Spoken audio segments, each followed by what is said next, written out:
మీరే చూస్తున్నారు కదండి, నాన్న చనిపోయి ఇన్ని రోజులైనా కూడా ఎక్కడ ఏమీ క్లూస్ దొరకట్లేదు.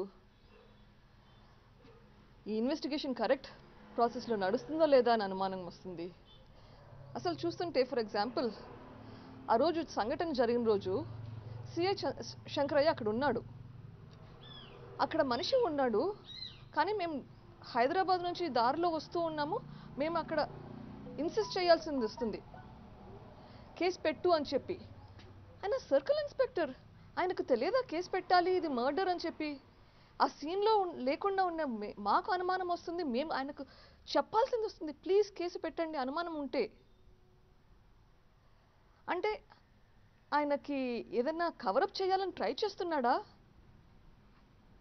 Why is he behaving like that? Case పెట్టు అని చెప్పినాక కూడా తర్వాత ఆయన సమక్షంలోనే బాడీని బయటకు మూవ్ చేశారు, గాయాలకు కట్లు కట్టించాడు.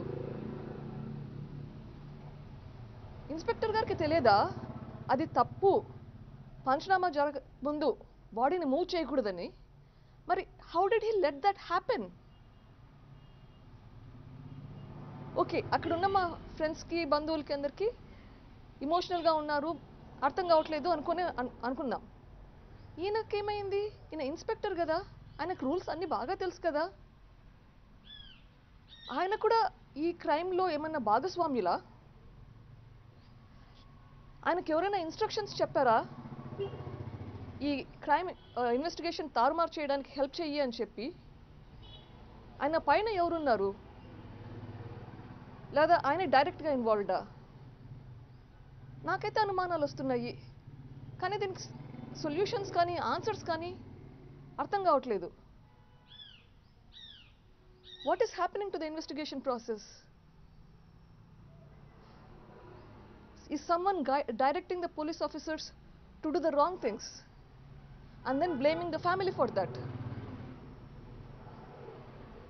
I hope I get an answer sometime soon. నాకైతే పేషెన్స్ తగ్గిపోతుంది.